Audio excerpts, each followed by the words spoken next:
What's up Sobat Penat? Gue bawain cerita baru buat lu nih. Tapi sebelumnya, buat lu pada yang pengen ceritanya dianimasiin, ketikin aja ya. Terus kirim kemari. Ntar kalau kepilih, gue balesin lu satu-satu. Nah, tungguin aja dah. Dah, skuy, nonton. Peringatan, animasi ini dibuat dengan tujuan sharing pengalaman pribadi sang pengirim cerita. Dimohon untuk menghargai cerita tanpa menyudutkan beberapa pihak. Selamat menonton. Gue yakin, tiap orang pasti punya kenangan yang gak bisa dilupain. Entah kenangan baik atau kenangan yang kurang menyenangkan. Dan kalau diingat, kadang bikin kepikiran. Ada yang sama gak kayak gue? Gue udah berkali-kali coba untuk ngelupain, tapi gak bisa. Karena ini soal gue dan teman-teman gue di waktu kecil dulu. Oh iya, kenalin nama gue Danang. Gue mas-mas Jawa yang tinggal di kota kecil di Jawa Tengah. Ini cerita waktu gue masih SD. Sekitar awal tahun 2000-an lah. Zaman dulu beda banget sama sekarang. Dulu mah gue masih main Dota PS1. Sekarang kan udah sampai PS5 kan ya. Itu aja gue cuman mentok main sampai PS2. PS3 sama 4 udah gak minat. Maklum malas ngabisin duit buat game.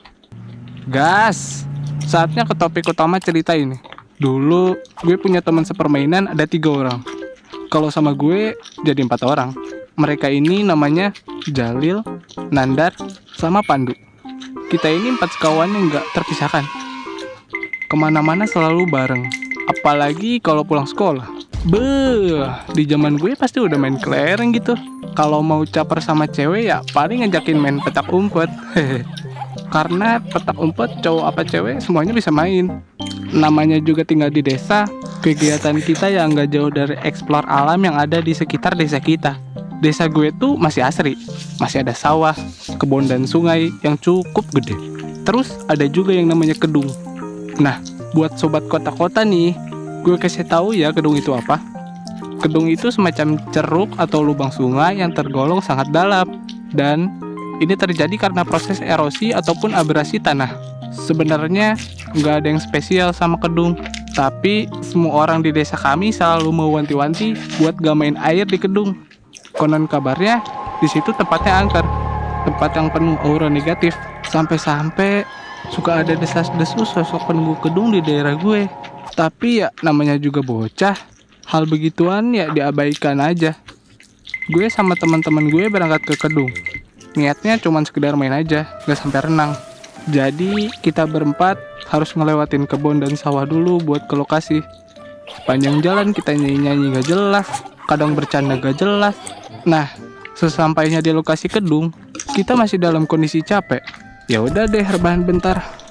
Terus Jalil ngomong gini, renang yuk, kayaknya seger abis capek jalan. Ditimpalin lah sama Nandar. Iya, ayolah. Masa jauh-jauh sampai sini gak nyebur? Nyebur lah. Yang tadinya pada rebahan, tiba-tiba pada bangun semua. Termasuk gue. Semuanya langsung lepas baju. Seketika, semuanya gelap. Air di sini emang gak jernih. Agak butek gitu. Gue ngerasa nyentuh bagian dasar. Ketika gue mau naik ke permukaan, rasanya berat banget. Sesak, ngap. Gue panik. Samar-samar, gue lihat teman-teman gue udah pada naik. Gue coba lemesin badan. Kaki gue bertumpuk ke batu gede, terus gue hentak. Akhirnya gue bisa hirup nafas. Gue langsung lihat kanan dan kiri. Teman-teman gue masih ada. Mereka malah ketawa-tawa. Akhirnya suasana jadi cair. Ya udah kita enjoy aja tuh renang. Jujur, gue sebenarnya ngerasa nggak tenang dan was-was. Karena gue sadar betul di beberapa titik itu tekanan airnya gede banget. Nah, dari semua anak, cuman Jalil yang aktif sendiri. Sesekali dia nyelam terus nongol gitu. Dan jarak gue sama Jalil itu makin jauh. Terus tiba-tiba Jalil teriak minta tolong. Tolong! Kram! Kram! Gue, Pandu, sama Nandar yang posisinya capek berusaha nyamperin Jalil. Tapi nggak tahu kenapa berasa berat buat kesana. Kayak aliran air kesana tuh nolak kita. Gue sama teman-teman panik bukan main. Masalahnya Jalil makin lama makin jauh dan dia makin tenggelam. Pas sampai di titik Jalil tenggelam, gue sama teman-teman berusaha nyelam. Tapi nggak tahu kenapa arusnya deras banget dan seakan nolak kita buat ke dalam. Sadar ini bahaya, terpaksa kita bertiga keluar dari gedung. Kita sadar tenaga dan usaha kita udah maksimal. Semuanya masih shock. Udah 2 menitan, Jalil belum keluar-keluar. Pandu inisiatif pergi ke desa buat manggilin orang dewasa. Gue berharap masih bisa diselamatin. Gue sama Nandar cuma bisa berdoa dan berharap Jalil bisa selamat. Waktu berlalu terasa lama. Pandu ke desa juga perlu waktu. Setengah jam kemudian, warga-warga pada datang. Ada Pak RT juga yang ngomelin kita karena renang di gedung. Pak RT bilang tempat ini angker dan banyak penunggunya. Gue cuman bisa nangis. Namanya juga anak-anak. Setengah jam pencarian, akhirnya Jalil ditemuin sama warga yang nyelem. Naasnya, udah pasti nyawanya gak terselamatkan. Gue, Nandar, sama Pandu jelas tertekan. Salah satu teman terbaik kita pergi ninggalin kita. Kita pulang dalam keadaan gak baik-baik aja. Keluarga Jalil gak nyalain kita dan legowo karena ini murni musibah. Tapi keluarga Jalil jadi menutup diri dan menjaga jarak dengan kami. Gue paham banget gimana rasanya kehilangan seseorang, terutama anak mereka. Gue gak bisa apa-apa.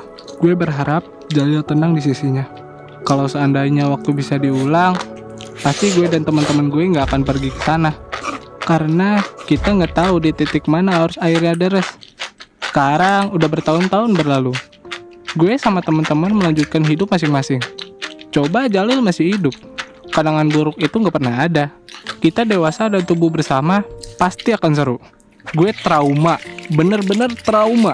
Sampai-sampai semenjak hari itu, sekarang gak pernah berenang lagi. Apakah gue coba untuk berdamai dengan renang lagi? Udah, gue udah coba. Tapi hati ini gak bisa bohong.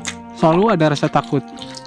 Mungkin untuk beberapa orang terasa aneh, tapi ini terlalu berat buat gue kehilangan teman masa kecil yang deket sama gue.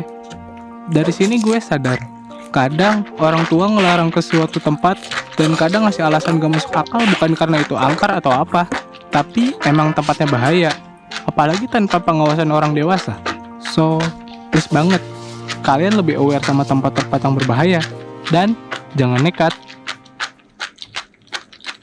Gimana ceritanya? Suka nggak? Kalau lu suka, jangan lupa subscribe ke channel kita ya. Bye!